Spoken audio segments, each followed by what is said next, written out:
Hey y'all, welcome back. Welcome back, boo boo babies and animal lovers. We have an additional homegirl with us today, Chloe. Some of y'all know her already. Yeah.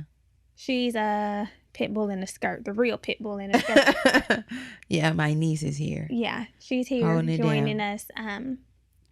So, new week, new tea. Where we kiki with you and you kiki with we. So how's it going? It's going good. How are you? How was your weekend? I'm well. My weekend. I'm like, how was your weekend? My weekend was good, and I need to get some of that ginkgo too, ginkgo, whatever. Ginkgo, because I can't remember what I did. You went to run errands. Oh yeah, because you were at work. Yeah, doing shit.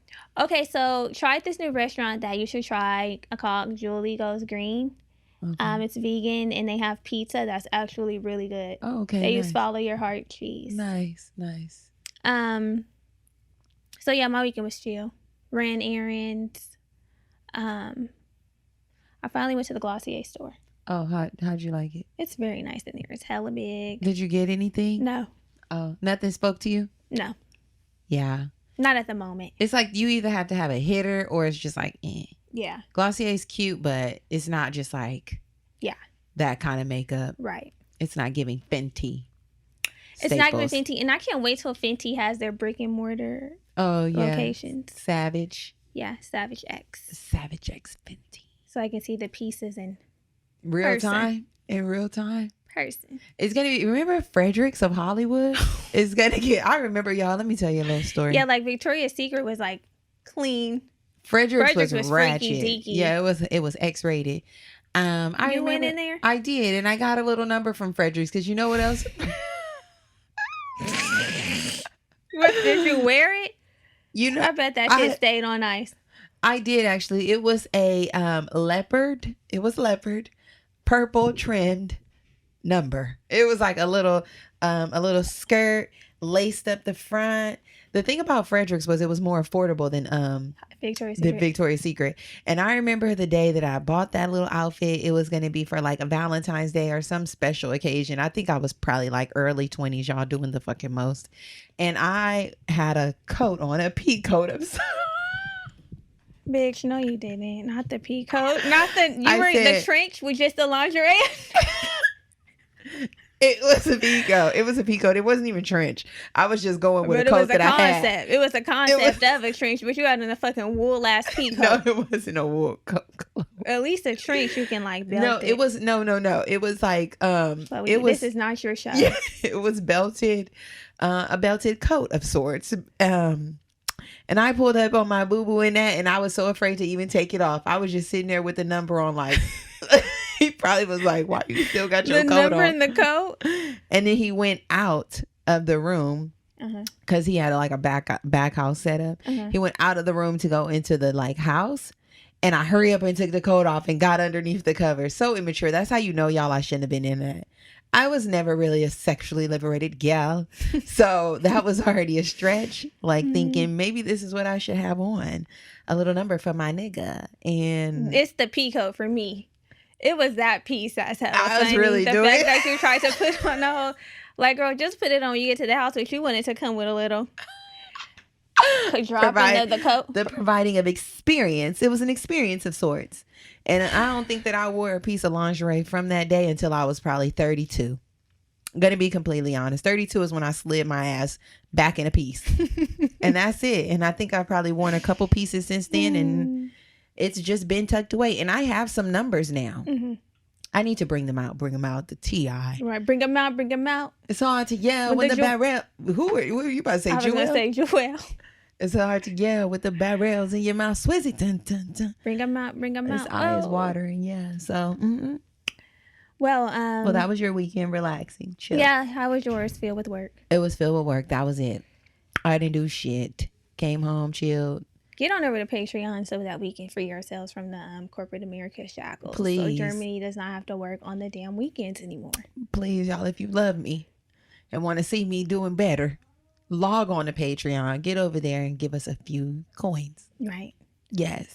Where we also need you to log on to is the ratings and the reviews. Please continue to leave them. Apple has been up and stuck. Yeah, that I ain't even keeping track of the numbers no more, but I still want y'all to I show let up go and and show let out. God. Yeah. Spotify is going up. Yeah, it is. Spotify is going up, so keep rating and reviewing there. And we do have our review of the week coming from Apple and YouTube. So the first one comes from YouTube, with YouTube Mommy Destiny. She says, "It's the Homegirls YouTube intro for me. I love that y'all are leveling up in every aspect while staying true to yourselves. So inspiring. Keep going, girls." Yes, thank you so much, Boo Boo. Thank you. And kind words from a kind soul. Because we are. Yeah, that's what we doing. Leveling up. This one comes from Miata, who I've seen. I've seen Miata. Thank you for another review. Miata says, "My favorite podcast. I haven't missed an episode since the day I first found out about this podcast. I feel like I know you ladies. Every week y'all come prepared with a good word and laugh to keep us going. It's real deal homegirl vibes over here. Wherever y'all are at, I'm showing up and supporting. Keep showing up for the girlies, Brittany in Germany." Heavy on the wherever y'all at. Please come along. I love that for us. We need you to come along. We need you to come along. Yes. Be on our backs. We'll carry you. Just get on. Get on there. Yeah, and we're heading to the sunset. To the top. Yes. So another place we need you to take yourself, like we mentioned, is Patreon. It's our exclusive membership community where we have bonus episodes, a lot of goodies, affirmation playlists, visual playlists, Bravado bonus episodes. There's just so many good things. We have exclusive merch over there too. Exclusive merch. Yes. And I'm also going to be showing some BTS photos. BTS. Of your lock journey. Some throwbacks. And of Brittany's hair. We're showing both of our hair, progression of our hair. Mine be up and down because I cut it a couple years. Every time. But I'm gonna post that. Probably it'll be post the lock journey, and my hands have been the hands that the growing hands. Oh my God. Black people love to say we have growing hands. I've been the hands behind the locks. The growing hands. I am the hands behind the locks, but please don't nobody else ask me to do their hair because I swear to God, my hands get crippled when I get in somebody else's head. Yeah. Don't fucking reach out to my loctician to maintain your hair. It's just not happening. Right. And y'all, she be. What the hell are you gonna say? Because you tried to fuck me. No, I didn't. She tried to fuck me lately. Just recently. But I will leave it. I will not even bring it up. Because you're not fucked. No tea. I was almost, y'all. Panties were down. Okay. It just wasn't no insert. Panties were down and I didn't let you insert. It was a stop. No means no. No. So we stopped that. Anyway, get on over to Patreon. Let's shout out our new patrons. Okay, our new patrons. We have Shatavia. Hey, Shatavia or Shatavia. Hey, Boo Boo Shasha. Taylor. Hey, Taylor. Martha. Hey, Martha. My meal's name is Martha. It is. I was like, is Martha over here? Girl. I was like, I know Martha ain't on Patreon. Giving her money every month. I'd be like, girl, let me issue you a refund. And then we have Brooke. Hey, Brooke. Brooke just became a bestie. Yes, Brooke became a bestie. Love you. McCall. Who do you? Yeah. So thank y'all. We really appreciate you so much. We do. Love y'all so much. Yes. So last week's episode, we were talking about rejection, sensitivity. This was a goodie. A lot of good information. Basically expressing and explaining what being rejection sensitive is, what it looks like, how it shows up in our lives, and how we can better equip ourselves to handle the no from the outside world when we are already affirmed in ourselves. Mm-hmm. So if you haven't listened to last week's episode, make sure you get on up back there and tap in. It was a nice one. It was a good one. Yeah. And we were featured on a lot of podcasts this week. Not a lot, but another podcast. We were Bree's on podcast. Count to 10 podcast with Bree Hall. Yeah. So check that out on Spotify. Or Apple. Apple. Wherever you listen to podcasts, check our boo-boo out. Hopefully you like it. It's a goodie. So what are we talking about this week? So this week we're talking about the pursuit of happiness. Ooh, yes. No Will Smith. It's not because giving we just want to be happy. Yeah. Isn't that what Ashanti said? What did she say? I'm so happy, baby. That's what she said. Yeah. Boy, you fill me with so much joy. You take all the pain away from me. Without you around, I'll never leave. There it is. Period. That you fell in love with me. listening to that album tonight. So good that I wouldn't You can't let it without you, go. babe. I can't. I'm sorry, y'all. Yeah. Anyway, but that's what we're talking about. The pursuit of happiness. The pursuit of happiness. So do you know that we are responsible for 40% of our happiness? 40%. That means ain't no excuses. 40%. So what are excuses? That's what it's giving. Yeah, so 50%. It's giving hop out. 50% of our happiness is because of like just our genetics, and then 10% is because of it's circumstantial. So like where you live, your resources, how you were raised, environmental stressors, and then the other 40% is up to us. Yeah, that really means you have to take agency over your life. There's like 90% of it is literally you. Although that 50%, that's genetic. You can't fight that. You can't fight that. That's what already it is what it is. You could be fucked on the back end. And that's why it's important to link up with somebody who got some good genes, child. Like, nigga, do schizophrenia run in your family? I need to know what's deep down in there. You know, it's one a real thing my mom always said, I remember this phrase. You know, there's always a saying your mom that stick with you. What? She always said, be careful who you mate with. It's important. She always said, be careful who you mate with. I feel like I'm a good mate partner. I'm a good person to mate with because I feel like I got all my marbles. It's not just yours. I understand that. I know it's the lineage. It's all but at of least it. I have my shit. We know you have yours. And my family, my family's sane. Good. Overall sane. Of course, there's a few, but it's taking in consideration mother and father. It's all your genetics. Right. That's the sick part. You can't separate and it really is hard when you were, because a lot of us didn't have our two parents. So sometimes we don't know what the other lineage was hitting for. What he's working with. What is going on? What you got? What's over there, Dad? I'm going to have to 23andMe and get to making some phone calls just for this off GP. That's a real thing, though. When people get married, that's a part of it. Let's get these genetics. What's up? What's in your bloodline, nigga? What's your family hitting for? I need to know. I know I was thinking that when I was watching Euphoria random, and like I know you don't watch it. I don't. But the one thing I don't watch. But it's like so many of the kids started off with depression at such a young age, and I'm like, that's genetic. There was nothing going on to make them depressed. All of them? 2. One is trans. He knew that like he was having identity issues young. Yeah. And then Rue. Isn't Rue Zendaya. Okay, so that's Rue. So she having her own issues, her own depression. She's addicted to drugs, but it stemmed from childhood with her being fucked. Depressed. Yeah. She had to see a psychologist. They said she had bipolar disorder. Okay.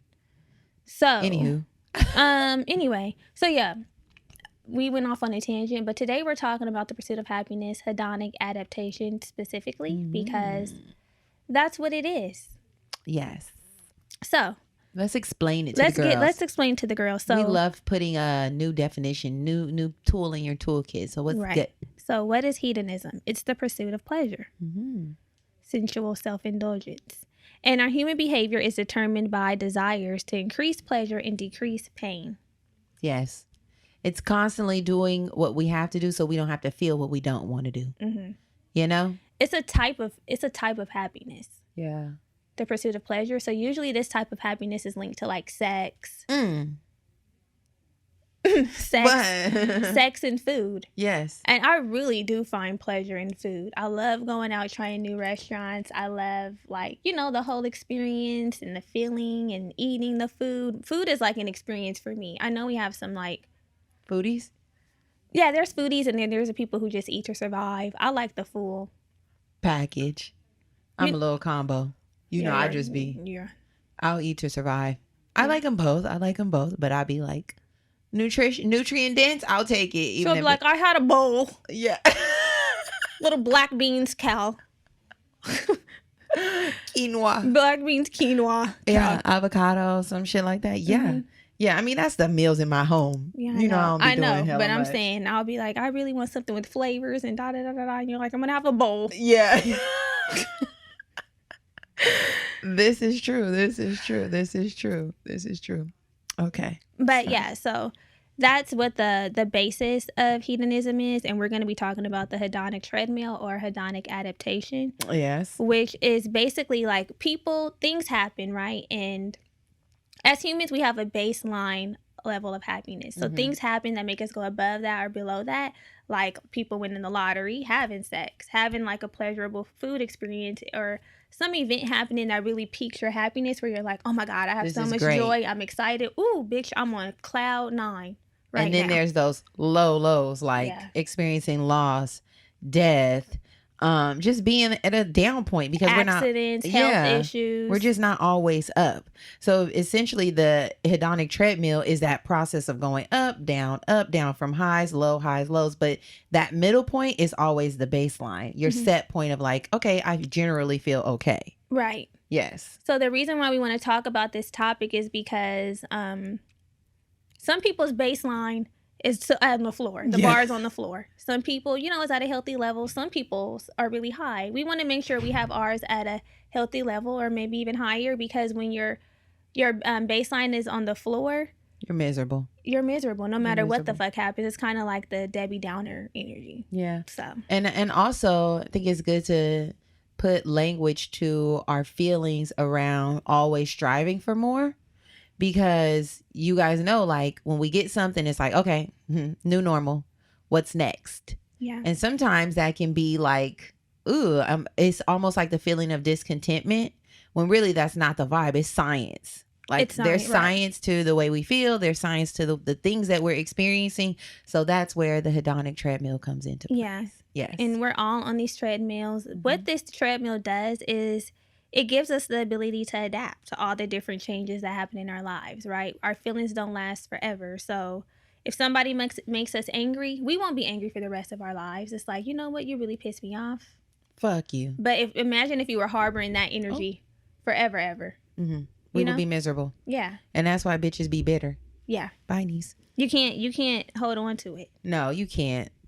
So this, even like you mentioned, like when we have loss, it's like, even though I had this tragedy, this trauma, thankfully, because we have that baseline, although we know we don't ever completely heal from certain situations, we know that I can go back to being an active person. Like I can go back to doing some of the things that bring me joy. Yeah. I always wonder that, because when I think about like losing somebody hella close to me, I always think like, you know what? I don't know how the fuck they gonna peel me up off the floor and get me back to get me back to being a functioning citizen in society. But I guess it's like anything, it's like our survival skills. That's really what the hedonic treadmill, I think, enforces for us, is our survival skills. They're like, we won't be down bad forever, which is good. It's like light at the end of the tunnel.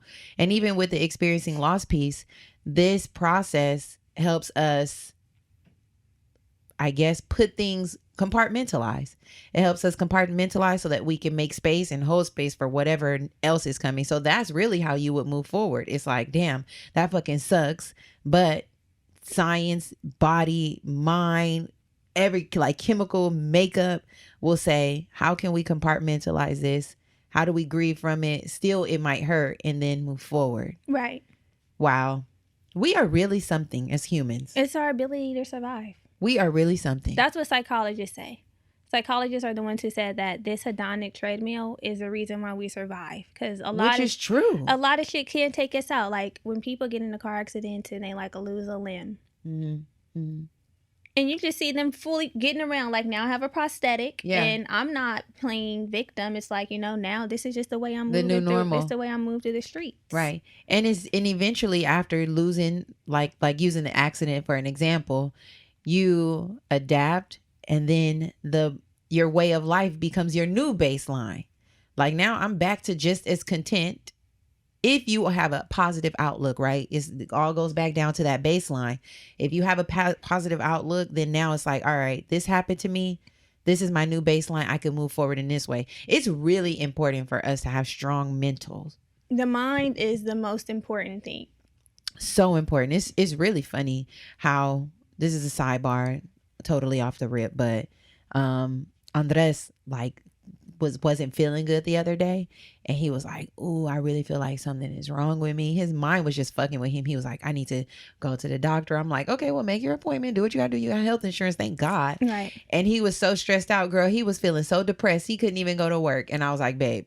And then he finally got his clean bill of health and was feeling like, "Okay, I feel good again." And I was like, "It's really crazy." The mind. Y'all, when it comes down to your health, because you can start convincing yourself that you're worse than you really are. I said, "Babe, get off the internet, log off WebMD. You gotta get off the internet. Get off the internet." I said, "You actually have insurance. You can go see a real doctor." Right. And you know, like when we're looking at stuff on the internet, when it pertains to our health, you really do start convincing yourself that things are worse. I feel the same way with the COVID shit.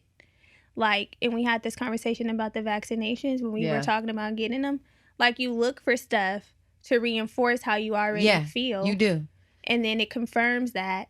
And then you go like on this fucking hamster wheel. And I think with like Google, anything in general, but specifically with Googling, I don't know if you've noticed, but I also noticed that when I Google, it's always from a biased standpoint, right? It's like, if I'm thinking, is distilled water better than sparkling water, spring water, I'm going to say, is distilled water better? Right. As opposed to saying, which water is better? That is so true. So you end up getting all of these responses for what you already feel to affirm or confirm what it is you're experiencing. That's hella true. So I be like mindful of how I Google when I'm looking stuff up so that I can just get it from like a neutral, unbiased as possible standpoint.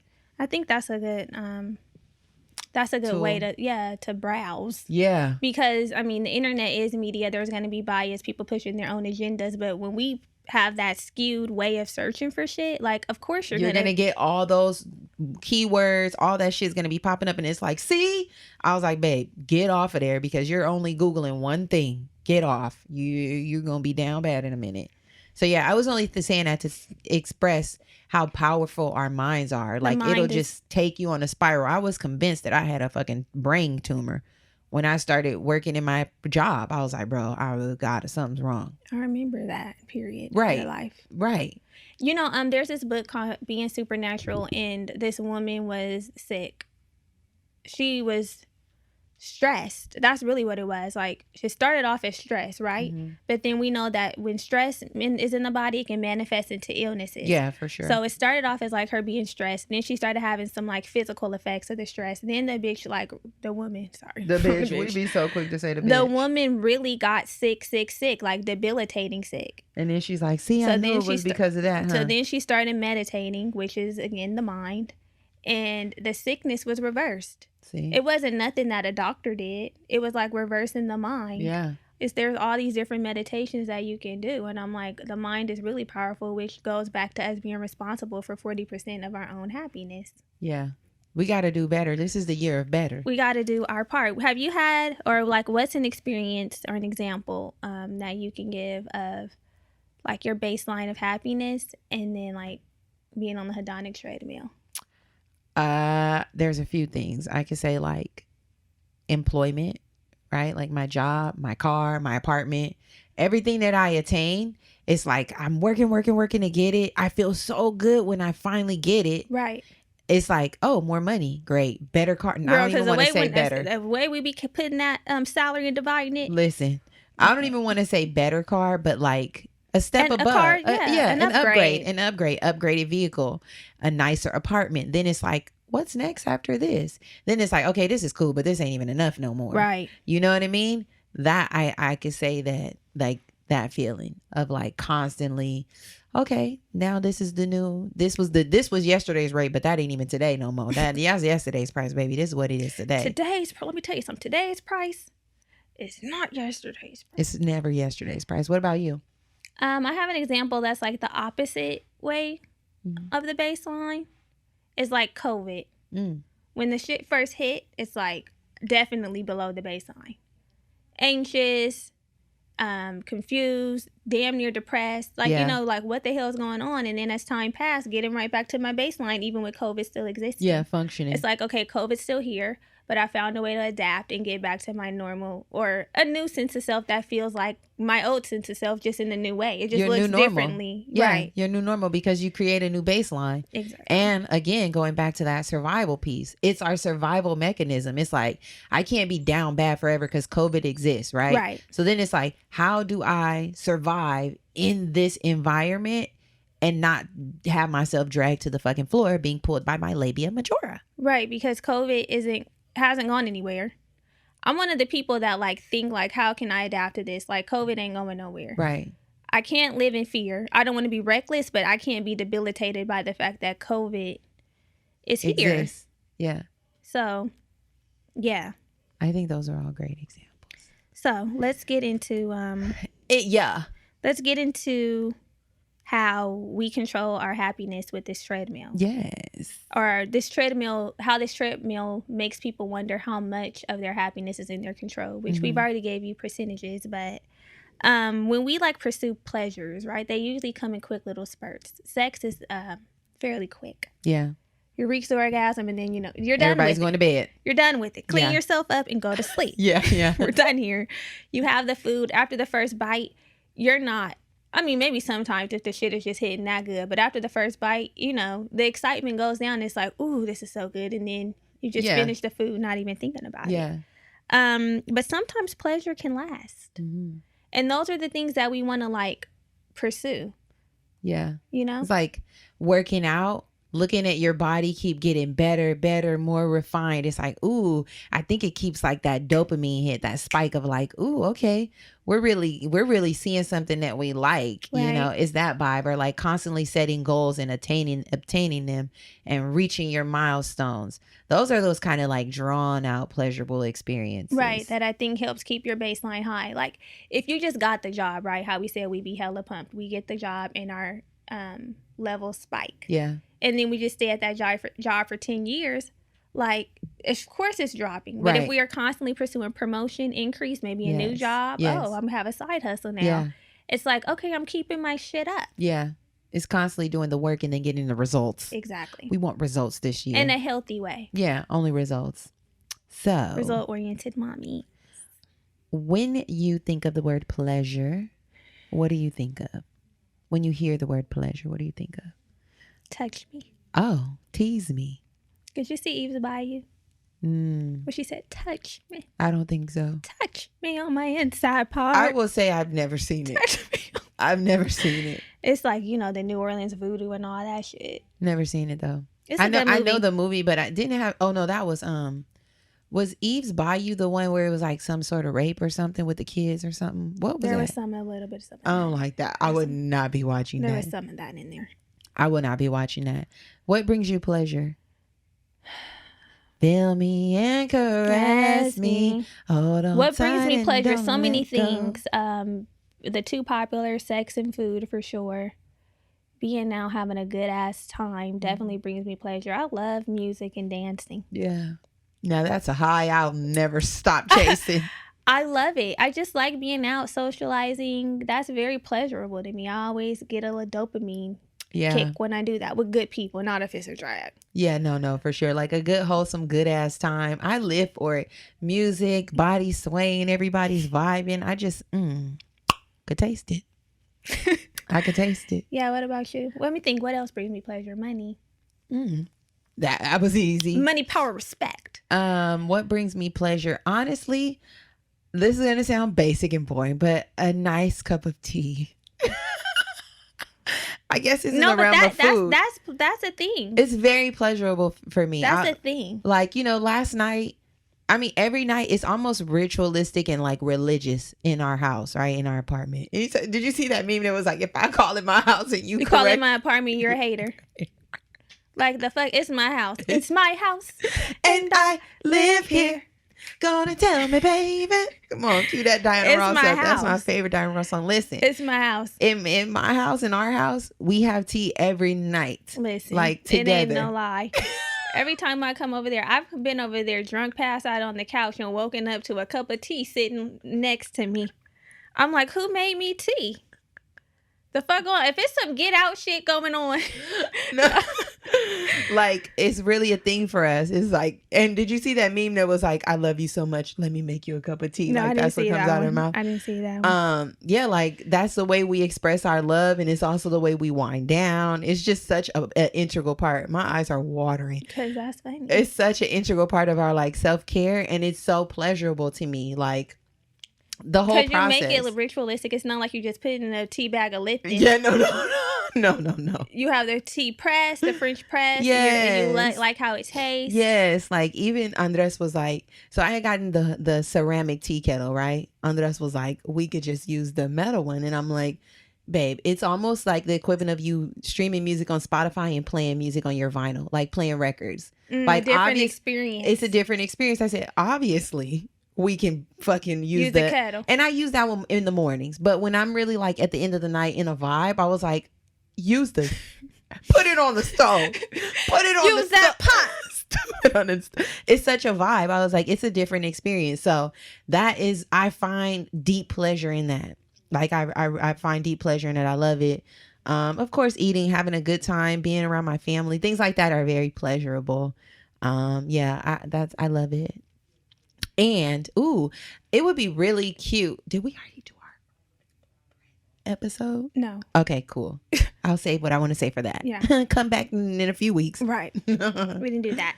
Yes. So, most people do think about sex or food when they think about pleasure. Ooh, but let's give you a little tea. So, Yale psychologist Paul Bloom says that pleasure is not only a response to the makeup of something or the sensations that come with a thing.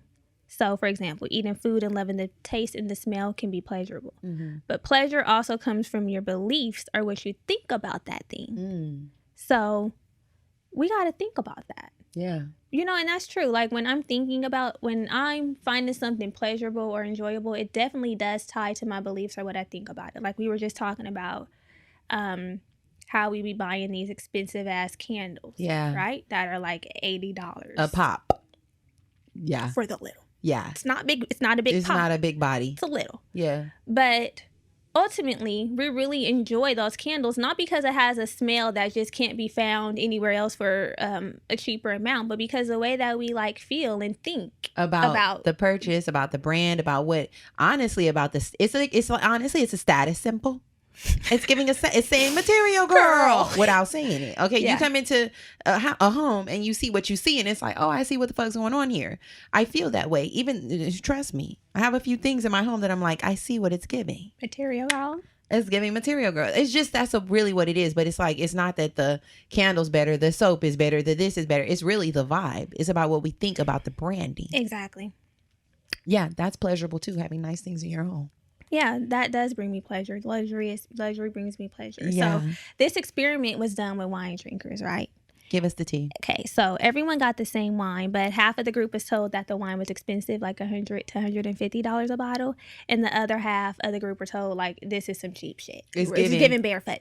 It's giving what's that? It's giving $2 shot that we don't like. Andre. It's giving Andre. Yeah. It's giving that. Yeah. So the people that told that they were drinking the expensive wine, they had it's giving boo. They had a much more positive reaction to the wine. They were probably like, oh my god, this is like the best wine. I can taste the notes of. Look at the legs. Look at the legs. Swirling shit, you know, all that stuff. Yeah. And then the people who were told that they got the cheap shit, of course, they didn't have as a positive experience as the other people. So the Yale psychologist said that the ultimate way to make people like something is to tell them that it's more expensive than it really is. And I believe it. You see them people wearing them Balenciaga mamas, them big ones, them big boats. The big boats, and no tea, no shade on anybody who has a pair. Wook has a pair. Right. That is really, it don't be style. It's all because of the ticket that comes with it. It's the status and like the status symbol. Right. It's saying I got a G-ball to spend on a pair of shoes. I mean, with anything, there's some things that's just not cute, and we will make them cute because they're expensive. A lot of things. A lot of things. It's like, it's not about it being cute. It's about it being stylish and in right now. Yeah, and I have it. And if I want to be an it girl or it boy, yeah, I'm going to buy this shit. I will have it. And I'm going to It'll start looking cute to us. Yeah. Because of the price. It really be because of the price. That's what I'm saying. And I've been guilty of that. Not so much with clothing because I want the shit to be cute. Yeah. But buying shit just because of the name, like the candles. Yeah. Because I can go get a few more candles. I can get 4 candles for the price of 1 candle. Yeah. At Bath and Body. Toxic. Toxic fumes just through the house, okay? Bath and Body. Yeah, that mahogany teak wood intense. The intense mahogany teak wood. Intensity. My God. Yeah. My God. So, if you were in the experiment, how do you think you would have responded? I would have been one of the people. Loving the boo. First of all, you want to know how I would have known I would have been one of those people because my palate for wine is just not, I can't, it's not that distinctive. Giving sommelier. I'm not a sommelier. Now, I drink my fair share of wine. Yeah. And I can tell usually if something is cheap by the way I feel after. Yeah, it's giving the residual. Yeah, so during the experiment, you can bamboozle my ass. Yeah. If it tastes good, cheap, or expensive, I wouldn't be able to tell. But if you tell me it's expensive and some other shit is cheap, I would be like, this wine is hella good. Yeah. It's just something about it. Yeah, I think that's just the natural human experience. We would be there like, take a photo. And the thing we would do is, we're getting a bottle of. We're getting a bottle of. We love to get a bottle of, honey. Glassware. He ordered wine by the glass. Yeah. Cheapskate. Yeah, man, a cheapskate. It's giving cheapskate. Bottle us. Bottle girls, honey. Bottle girls. Yes. I think I would have felt the same. So now we just want to pivot and explain how we could limit the effects of being on the treadmill and how do we maximize the pleasures in our life. So we're going to plan surprises, y'all. Yeah. When things become routine, monotonous, they just become boring. You know what it's like having a routine life, right? It's just like predictable. So we're going to add surprises into our life and defer from our regular routine to just keep the spontaneity. Help us, stay on that up, not waiting for something to happen to where it's like, I get this burst of experience. It's like, I can have those moments all the time, frequently. I like that. Plan a surprise. Plan surprises. Yes. We love a pleasurable experience. We do. We're also going to indulge with self-control. So, yes. Yeah. Instead of overindulging, like where, my life is all, we can go running overboard. A check. We can go overboard. There's no boundaries. It's just running it up. And, we would do it like black girls deserve luxury and be fucking behind. Behind on necessities. Saying the black girls deserve. Now we do deserve, but get what you can afford. But even more importantly, we want to moderate our activity so we don't burn out the pleasurable experiences and they can maintain pleasurable because then that's when you really are chasing a moving target. Mm-hmm. It's like, oh shit, now what the fuck else brings me pleasure? I done ran this into the ground. Yeah, for sure. Mm-hmm. I think a good and you don't want to become dependent on the things either. Yeah, I think a good segue to the next point would be to savor the moment. Like you mentioned, being really present, enjoying the full experience of what it is that you are gathering pleasure from. If it's out at a nice dinner, I think we find pleasure in that together. Like that is it's a thing it's a thing that we've cultivated in our friendship, is like going to nice places, having nice dinners, going on great friendcations, and really savoring the moment. And I think that's really healthy because we always look forward to doing it, like, and sometimes it's just off the rip, like we need to go to Nobu, right? Not even because we have anything to do, but just because we can. It's called planning a surprise. Right. That's the surprise that we plan for ourselves. It is. But being in the moment, try not to be on your phone, connect with people, think about everything that you're experiencing, right? Like the smells, the scents, the taste, just really indulging in a way where you can remember it and savor it and want to do it again. Mm-hmm. I like that. Also, we're going to do things that create long-term pleasure because we want this shit to last. Come on, baby. We want it to last. So take running, for example. So the run may not be fun the entire time, right? But trust me, I fucking know. I had a little moment in time where I was a runner and a track star. Yeah. Shit. She gonna do it till it gets home. So it's not fun the entire time, but the feeling that you get after is really pleasurable. They call it runner's high. You feel accomplished. You feel like, yes, I did it. It was tough, but I got through that shit. And then the results you see, that makes it worth it. So it's just like little things like that. Also, saving money is another example. Yeah. We love to see the bag going up. Sometimes we have to make sacrifices to reach goals, but once we see the money stacking up, then it makes it all worth it. Yeah. The running thing is real. The running thing is real because it's such a mental like barrier to overcome. Your mind when you're running is like your biggest competitor. It's like, it really is, because you can easily be like, I can stop. Like, I can stop. If I want to stop, I can stop. But you're like, but then I want to finish. I said I was going to do 3 miles today. Yeah. I said I was going to do 2 miles. And it becomes addictive, like proving yourself wrong or showing up for yourself. It's like, all right, I could do this. I could do that. And it's such, you get the instant results. I feel like with working out, you got to really go before you can show something for it. But with running, there's this thing of like, wow, I can see my pace. I can see like my BPM. I can see everything here. And I really get the results of like, this is what I did today. You know what I mean? So it is real. And honestly, if my toenails wouldn't have fell off and if my hair wasn't getting nappier than it already is, I might still be running. But that stopped everything at the gate. Yeah, I never even hit the toe. I just realized it was just something that wasn't for me. And that's fine. Because, you know, that little pleasure was too fleeting for me. Yeah. I'm like, bitch. No. I'm not a runner. So, essentially, y'all, understanding this concept is really good because it helps us to, if we already have a great baseline, maximize that, right? Just show up even better. Just being that 1% better every day. And then if we're kind of low to the flow, whether it be genetics or our own inability to pull ourselves up beyond our circumstances and do what the fuck we got to do to show up for ourselves, or if it's just you have a fucked up situation, you were dealt a bad hand, no matter what it is, if your bar's to the floor, this gives you hope that, nigga, you can raise it. That's really what it comes down to. We are in control of our happiness. This is also understanding that ups and downs, smiles and frowns. What Snoop Dogg say? That's what he said. There will be ups and downs, smiles and frowns. I wonder what Snoop Dogg gonna perform at the Super Bowl. That's gonna be lit. Probably a melody of sorts, medley of sorts. La da da da da. Oh, that's Dr. Dre. See, stop. Just stop. Is it Snoop Dogg? He probably ain't gonna do that one though. But listen, y'all. La da da da da. It's the Dr. Dre, motherfucker. No, sis, Snoop Dogg. Oh. See, you doing a lot. Sit down. Anyway, y'all, I am hoping that this information is just another tool that you can add to your toolkit. So when shit is going well, you're like, wow, I'm up on my treadmill. And when shit is going down, you are encouraged in knowing that it ain't going to stay that way. That you can get back up. You can get back up again. Get back up again. Get back up again. Get back up again. Get back up again. Get back up again. That was the best. Fantasia Marina. Get back up again. And get back up again. When they start screaming, get back up again, for Satan's just a sinner who fell down. I said down. Yeah. And got up. Yes. He got back up. He got the fuck back up. And you will too. Because you're still standing. Not the melody, not the full little bus. No, but for real though.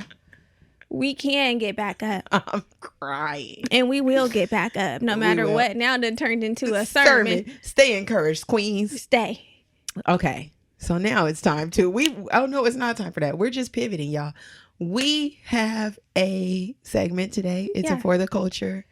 That's a new segment for the culture. So tell them what that is. So For the Culture is a segment that we will be using to highlight things that are going on, that are spotlighting amazing things for Black and brown people, women, they, them, whoever you identify as. Just something that we can connect with and either utilize, be a part of, and experience something cute and good. Yeah. So our For the Culture moment this week goes to the For Us By Us playlist curated by Jamel Hill on Spotify Network. So what Jamel did is, or what she's doing, is she's selecting episodes from her favorite podcast. We were one of those making girls. Them and putting them on a playlist, combining them on a playlist. And guess who was on there? These girls, their girls. Yeah, we were. So follow that. It is called The For Us By Us. Well, you know what? I'll put a link in our bio. There'll be a link there. So you there. can listen to it. Cute. And it'll be in the show notes. And she'll be updating it every week. Yeah, which I think that if you're a Spotify user, which I know a lot of us are, although we listen on Apple, many people have Spotify. For sure. Tap in over there. It's really cool to be introduced to some new podcasts. So if you love us, I'm pretty sure that there's a podcast on the playlist that you'll enjoy. So follow. Yeah, I listened to one of the episodes from the other girls and it was funny. Cute. So yeah, tap in, let us know what y'all think, and support the Unbothered Network. There's a lot of great things going on over there. Yes. Love it. So, this is where we leave you. This is where we leave you to your own devices. This is where we leave you. If you enjoyed this episode, please let the girls know. We love an affirmation. We do. Follow us on YouTube, subscribe, do all the post things. Notifications. Do all the things. Turn that little bell. And make sure you follow us over on Instagram. We haven't said this in a long time, but tell a homegirl to tell a homegirl to tell a homegirl. Word of mouth is everything. This show has grown so organically from just y'all sharing it in your group chats, putting it in your stories, and just connecting other women to this valuable content. So thank y'all for what you already done. Thank you for what you're going to do. And we will see y'all next week. Love you. Bye. Bye.